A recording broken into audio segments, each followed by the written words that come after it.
What is going on, Misfit Nation? Welcome to another episode of the Misfit Wrestling Podcast. I'm your host, Matt the Misfit, the guy behind the microphone. Tonight, we're going to go over the inaugural debut episode of AEW Collision, which came from Chicago, Illinois. Tonight, from the United Center, we've seen, really, in my opinion, an excellent debut of Dynamite. We've seen the return of CM Punk. He had a lot to say. And also, he teamed in the main event with FTR to take on Samoa Joe and the Bullet Club Gold. We also seen a new TNT Champion be crowned when Luchasaurus defeated Wardlow. Poor Wardlow, his stock has went down drastically since the whole thing with MJF at Double or Nothing. We seen a banger of a match between Andrade El Idolo and House of Black's Buddy Matthews. We also seen Willow, Nightingale, and Skye Blue get the win over the AEW Women's Champion Toni Storm and Ruby Soho. We see Miro destroy somebody. We're going to talk about that and much, much more. If you like what you see here, or hear here, whichever one it is, if you're seeing it or listening to it, there's no actual video. Well, there is a video, but there's no actually me talking in the microphone. You don't see me on the microphone is my point I'm saying. Hit the like button, comment down below, hit the subscribe button, all on the YouTube channel. The YouTube channel is obviously youtube.com/@Misfit Wrestling Podcast. Social medias, easy. Twitter, Misfit Podcast TV. Instagram, Misfit Wrestling Pod.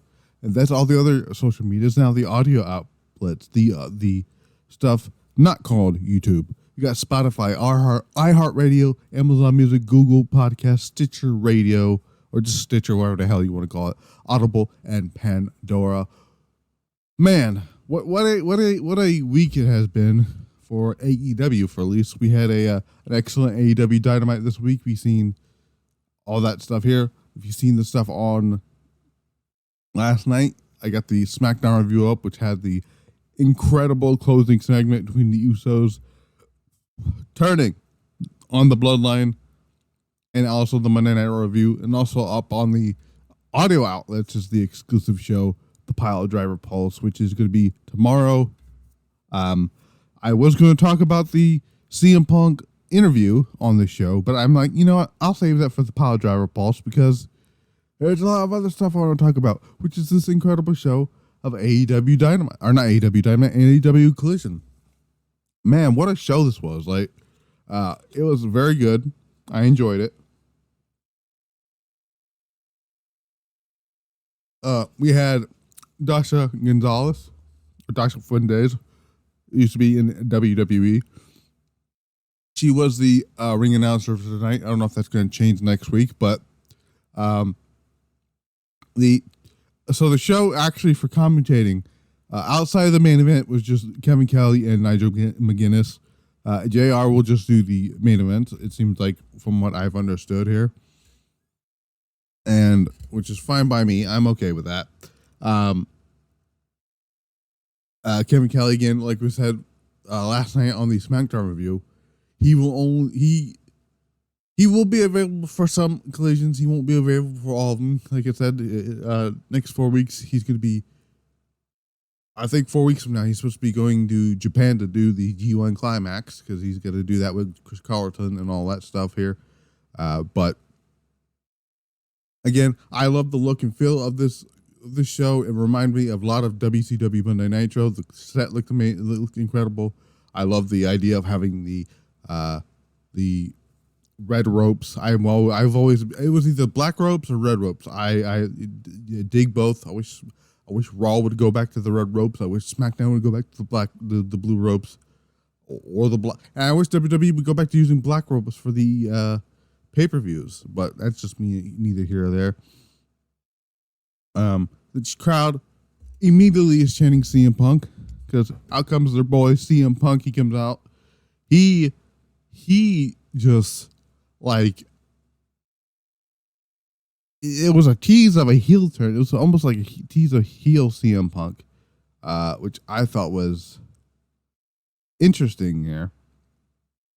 So Punk comes out, he gets on the mic and says, "Wrestling is a business and it's not for children." it's not a popularity contest because he said if we're being real, I would have lost that popularity contest many years ago. He says that he's tired of being nice, which is a line he opened with in this promo. He calls the fans passionate, the ones he's in the arena, passionate and smart. He says he's never fitted somewhere more than professional wrestling. He says there's some people that hate him and understands that he is the mere presence of him makes people uncomfortable. He says that the truth is painful. The crowd's chanting "fuck the elite," which is they're going to be doing that on Wednesday because they're going to be in Chicago as well. Says the crowd can call him whatever they want. They can call him Pepsi Phil. They can call him CM Punk is my hero. They can call him CM Junk. At the end of the day, I'm always right, or whatever it is. He said. He says he's been called. David Zaslav calls him. I think he said 1 billion Bill or something. Phil, 1 bill Phil or something like that. And he says that he's in the business with counterfeit bucks, which is a shot at the Young Bucks. And I have which is kind of funny because the Elite said they just after this promo changed their bio on Twitter, said if it were 2018, we'd have a counterfeit Bucks shirt available on Pro Wrestling Tees. Laughing face emoji, kill it, y'all, is what they said. That's funny. Which I thought was actually funny. He says he's got a lot to get off his chest, and after saying that the king is back, baby, he then later adds that he will never compromise, and then asks if there are people here that feels that he owes them an apology. Well, here's the apology, and I fucking loved this line. He said, and I quote, if you are here and you want an apology, then I'm sorry that the only people softer than you are the wrestlers you like. And I'm like, holy shit, what a line by CM Punk. Goosebumps, oh. And he keeps repeating in the line, tell me if I'm telling lies.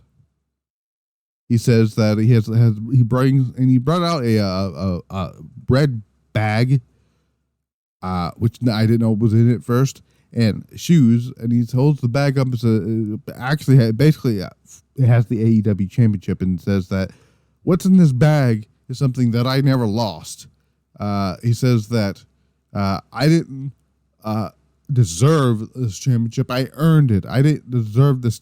I didn't deserve this championship because I won the best dollar collar match. I have this title because I won that dark collar match. And he says again, tell me when I'm telling lies. And throughout this promo, not once he mentioned AEW by name. He took the block thing that, the branded microphone thing that, Undertaker does it too. He throws it to the outside. But man, what a promo this was. Like, CM Punk is very good at blurring the lines between reality and what is not real and what is fake. And that's one of the things I like about CM Punk. And again, this is not the last time I see CM Punk because he is in the main event, which we'll talk about a little bit. Again, I enjoyed this promo. Not as maybe it might be better than the return promo. I'm not really sure. But this promo will be divisive among a lot of fans because I've already seen it online. I'm under the impression, based on just me as a fan, I think we're being played about not getting the CM Punk Elite program. But who knows? Who knows? But yeah. Then we had a TNT Championship match. Wardlow defending his TNT Championship against Luchasaurus. So the match really didn't last very long. Luchasaurus hits a choke slam in the match at some point. Wardlow kicks out at 2. Swanton bomb. Christian tries to get in tries to distract Wardlow. Christian hits Wardlow with the camera. Luchasaurus gets the pin. And a new champion is crowned. Luchasaurus, but again, a little surprised that the title swapped again. Christian holds it as if he won the title, even though he didn't. And while Luchasaurus has Christian on the shoulders.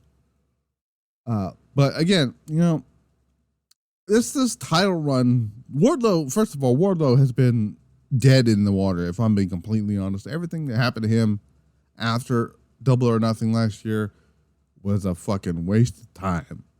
They did all that build up with him and MJF with the help of CM Punk and all that stuff. And then he fucking squashes MJF at Double or Nothing last year. And then just from there, because MJF the next night on the very next few nights on Dynamite came out and cut that promo.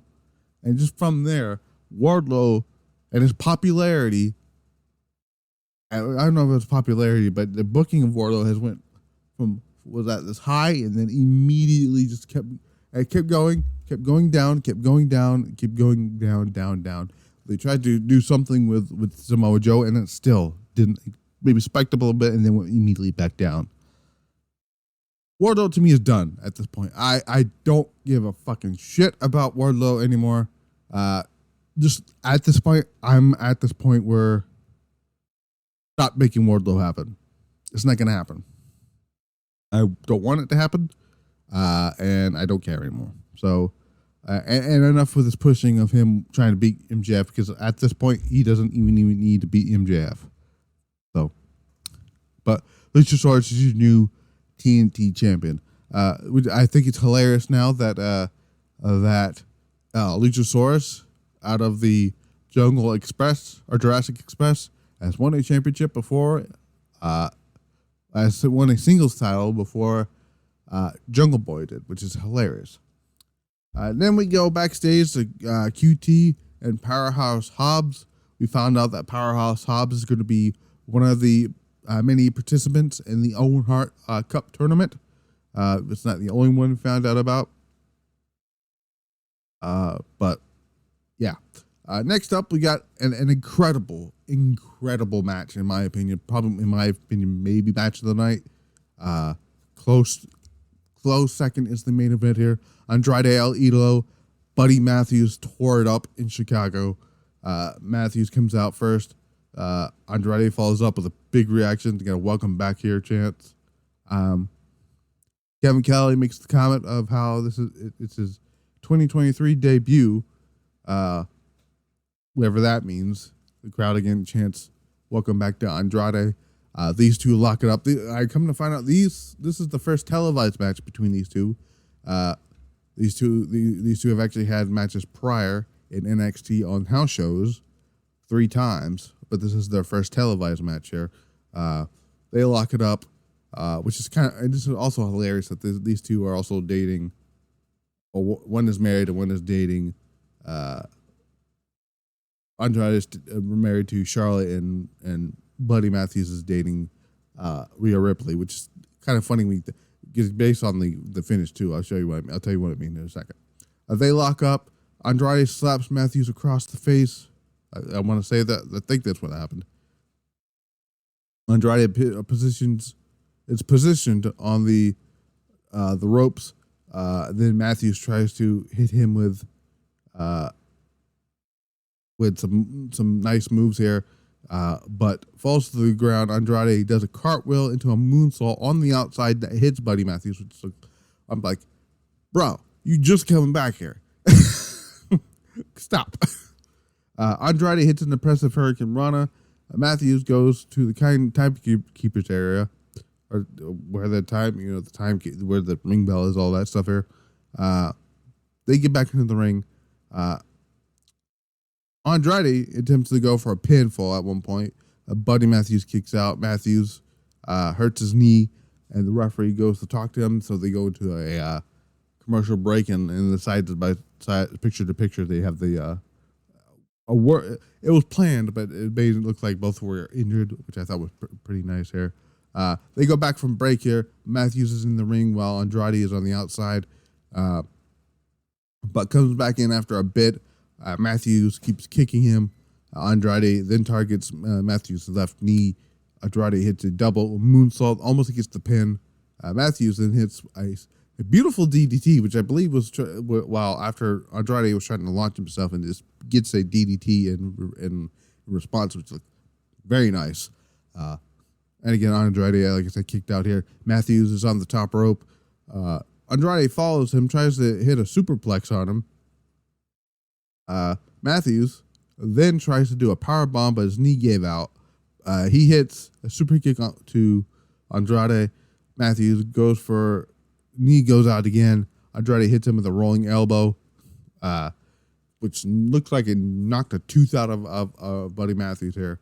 Then Andrade went for the what the hell is that? The Meteora, that was the name of the move, into the corner, and then followed that up with Matthews hitting a fucking running knee boot looking thing into Andrade. Gets a 2 count. This crowd is losing their mind here, and then at some point Buddy Matthews blocks in the prism trap, which is the move that Rhea Ripley uses. Didn't get him very much of anything here, but because again Andrade was working that knee throughout the match, Andrade locks in the figure 4. Again, Matthews is trying to hold on here. Then, surprisingly, Andrade puts the figure 8 on Buddy Matthews and forces Matthews to tap. And I was like, what? That was a great finish here. Andrade gets the win here. Excellent match. I thought this was the men's version of the WrestleMania 39 match between Charlotte and Rhea Ripley, but in AEW on free television, and I thought it was excellent. After the match, Andrade, who is now a babyface, it looks like here, tries to shake the hand of Buddy Matthews, but Matthews won't do it. He pushes him or slaps him or whatever. The lights go out. Lights come back on. The rest of the House of Black is in the ring. Brody King is behind him. Malachi Black sitting in the corner, looking all menacing. Brody hits a Brody Lee lariat. The disc gets clothesline, and Andrade is surrounded and attacked by members of the House of Black while then the lights go out and lights come back on again. The House of Black disappear. That was, again, excellent match. Looks like, because Andrade mentioned on social media after the match, there was a clip that came on, I think posted after Collision went off the air, but he said, "I'll see you in Toronto." I'm like, so are we going to get, and I hope to God we are, because I hope to God we're getting Andrade, not Andrade, well, we might get Andrade on the show, but, you know, it sounds like we're getting House of Black versus Los Ingobernables de Japón at Forbidden Door, and I'm like, yes, sign me up. Brody King and Shingo Takagi just beating the shit out of each other for 20 minutes. Yes, please, give me all of that. Then we got a Scorpio Skye promo next. Nice to see Scorpio Skye again. Haven't seen him in months. He's apparently been good to go for months, but, you know, creative. But again, this is what the show is going to be for. If you don't have time for them on Dynamite, put them on Rampage. Put them on Collision. Next up, we got Miro just murdering Tony Nese. I don't have no time to even talk about what Tony Nese said. Miro comes out here, just fucking kills him, and it's over. I forgot what the hell he calls the move now. I think he calls it game over, which is the camel clutch, and it was over. But it's nice to see Miro back. He looked great. Nice to see Andrade back too. He looked in phenomenal shape. But yeah, I've got CM Punk video package next that plays that we've seen on Dynamite. The whole thing with I'm here to settle some scores and whatever or whatnot here. Says he never left.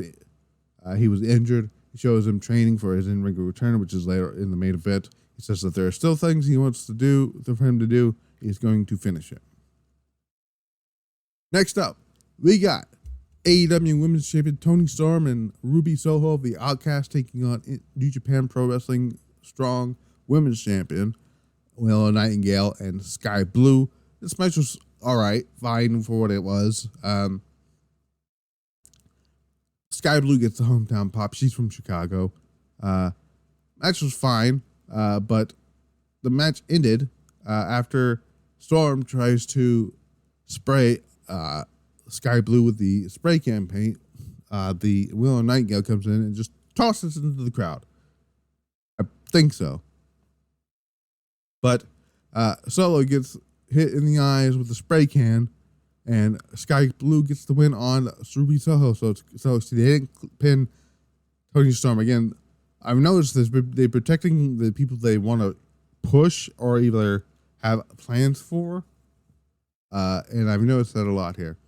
And Skye Blue's mom was actually in the crowd too, which was nice to see. But Willow Nightingale and Skye Blue get the win here.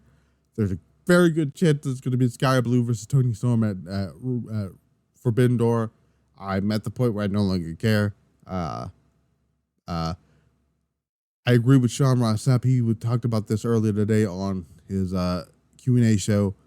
AEW needs to sit down with Stardom and tell them when they're going to have this next Forbidden Door show and tell them not to book a show on the same week or day as Forbidden Door. I mean, they could book the show the same weekend as Forbidden Door. They don't need to book one the same day. Because having someone like Kairi or Utami Hayashida or Julia or Azumi or somebody from Stardom on the show would have benefited a lot. But that's just me. Ricky Starks, then we find out he is going to be in the Owen Hart Cup tournament. Excellent. I like that.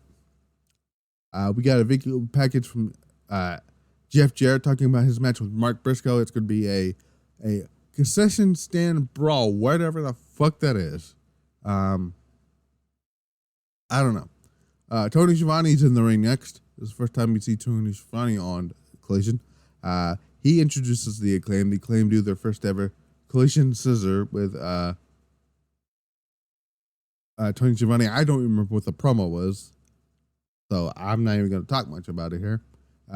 Before we go to the main event here, we talk about what's being set up for Dynamite this coming week here. We found out that a TBS champion, Chris Statlander, is going to put her title on the line against Taya Valkyrie. We also found out Sammy Guevara is going to team with Chris Jericho and Murder Grandpa himself, Minoru Suzuki. They are going to take on Action Andretti, Darius Martin, and IR Fox. I'm just saying Minoru Suzuki is going to murder every one of those kids. God help us all. We see the Hardys are going to take on the Gun Club. Like I mentioned, Jeff Jarrett and Mark Briscoe are going to have a concession stand brawl, whatever that means. We found out a AEW blind eliminator tournament for the AEW Tag Team Championships is going to start. I don't know what the hell that means, but I'm interested anyways. And also we got Orange Cassidy and Shibata is going to take on Daniel Garcia and Zack Sabre Jr. to set up potentially their two singles matches at Forbidden Door. One's going to be Zack Sabre Jr. and Orange Cassidy. The other one's going to be Shibata and Daniel Garcia. Main event time. Samoa Joe, Juice Robinson, and Switchblade Jay White took on the returning CM Punk and FTR.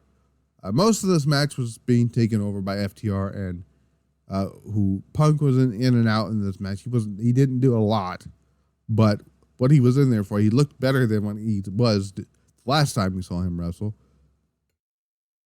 Match started off with Jay White and Dax Harwood. These two start tying it up. Harwood hits a clothesline, then Jay White chops Dax into the corner. Then Dax turns it around and starts doing his own chops onto Switchblade. Hits his black body drop. Dax hits 3 clotheslines at the corner. Dax tries to go for the sharpshooter, but Jay White gets out of the ring here. Juice Robinson then tags in. Juice gets a few chops in. Cash Wheeler is then tagged in. He gets chops in on Juice Robinson into the corner after he drop kicked him. Cash Wheeler attempts for a pinfall. Juice Robinson then body slams Cash and gives him a few shoulder blocks here. Cash then goes for a gorilla press, then tags in Dax Harwood, who then tags in CM Punk, and then we get CM Punk's first time in a wrestling ring since All Out. This is also his first ever match inside the United Center, so big deal for him. Punk goes for a pin on Juice Robinson after FTR slammed him. Punk tries to go for the go to sleep, but Juice was too quick. And tagging Samoa Joe, and this crowd went absolutely nuts the moment Samoa Joe was tagged in. Punk and Joe start trash talking each other, and Punk and the lockup happens. The crowd fucking pops for the lockup. Punk is in the corner, 3 chops, and then a headbutt by Samoa Joe. Punk hits a chop, doesn't affect Joe. Then he puts Joe in a headlock, and we go into picture-in-picture. Punk reverses Samoa Joe's slam into a side sleeper. Punk then tags in Dax Harwood. Joe and Dax hit each other to see who's the stronger of the two. Joe gets tired of it and hits several kicks to Dax head. Dax Harwood then tries to clothesline Joe, but doesn't. Joe lays him out and then tags in Jay White. Jay White gets into the tries for a pin here. He kicks Dax and then puts him in a headlock. Juice gets tagged in. Juice Robinson hits Harwood with some moves here, knocks him to the ground. He puts the foot on Dax's head, tags in Samoa Joe. Joe gets into the corner, then punches Dax into the corner. Jay then gets tags in Juice, who goes to the top rope, goes for the top rope, and he gets him with a double axe handle, I believe, to Dax Harwood, who's still in the match here. Dax hits a German suplex. Cash Wheeler gets tagged in. He hits an uppercut onto Juice Robinson, goes for a pin to get a 2. Cash Wheeler then slams Juice Robinson, goes for a pin again. Punk tagged in, hits a flying elbow, tries for a pin. He tags in Cash, goes to picture. Juice and Cash go on to the outside. Juice and throws Cash Wheeler into the guardrail twice. They're back into the ring. Joe gets tagged in. Comes back from the break that they were in with the picture-to-picture. Jay White is controlling the match. Tries to make Cash Wheeler, because Cash Wheeler is getting the most abuse in this match here. He attempts to get Cash Wheeler to get tap out here. Juice Robinson gets tagged in again, hits a senton onto Cash, hits a suplex. Samoa Joe tags in. He gets kicked in the head. Punk and Dax are upset over the match. Jay is back into the ring. Cash Wheeler and Jay White go at it with back and forth with a lot of chops here. Cash Wheeler tags in CM Punk, and he gets his offense in. Punk is tagged in, and he goes and body slams Jay White and Juice Robinson. Hits both neck breakers on both of them. Knees to the corner to both of them. His signature running knees to both Jay White and Juice Robinson. Punk tries to hit a GTS, but Jay White grabs the eyes of Punk and rakes his fingers across the eyes of CM Punk and bites CM Punk. Punk trash talks him and tells, Jay White trash talks Punk and tells Punk whatever he was telling him. Then Punk kicks Jay in the face. Punk tries to go for the flying elbow, but Juice Robinson pulls him out and causes him to fall to the floor. Jay White hits a beautiful Uranagi onto CM Punk. It's a 2 count. Jay White goes to Blade Runner, but Punk reverses into a clothesline, tags in Dark Starwood, gets a suplex from Dax, a splash from Cash, who then Punk, after he's been tagged in here, goes for the elbow drop, gets a 2 here. Punk and Joe eventually start trading blows here. Everyone starts brawling. Punk and Joe are still in the ring. Punk hits the running knee, goes for the GTS, but Joe reverses it into his coquina clutch. The FTR is trying to get into the match here, but they're being held back by Bullet Club Gold, rather. But eventually, Dax Harwood was able to make the save here. Punk eventually hits the GTS onto, I almost said Switchblade, Jay White, onto Juice Robinson for the 1-2-3. CM Punk, FTR win the main event here. A very, very, very, very good, fun main event here, I thought, to close a excellent debut from AEW for Collision. Again, match tonight for me was probably Buddy Matthews and Andrade. I thought they killed it. My second favorite match of the night was the main event here. The CM Punk promo I thought was great. Everything about this show was great, actually, if I'm being completely honest here. I also promoted Forbidden Door, which is next weekend. I will cover that as always. You know, we get Okada, Bryan, Ospreay, Omega, Sonata, Jungle Boy, and MJF and Tanahashi. And I've already talked about what's happening on Dynamite this week. But, you know, that was Collision. Tell me what you guys thought about it in the comments down below. Or if you want to leave a review somehow. I don't know how you're going to do that on Spotify, but you can. I try to, at least, here. But I will see you guys back here on the YouTube channel for Monday Night Raw this coming Monday. We got qualifying matches for that show. We found out that the final spot for the Women's Money in the Bank is going to go to either Trish Stratus or Raquel Rodriguez. It's probably going to be Trish Stratus to get to whatever they're going to do here.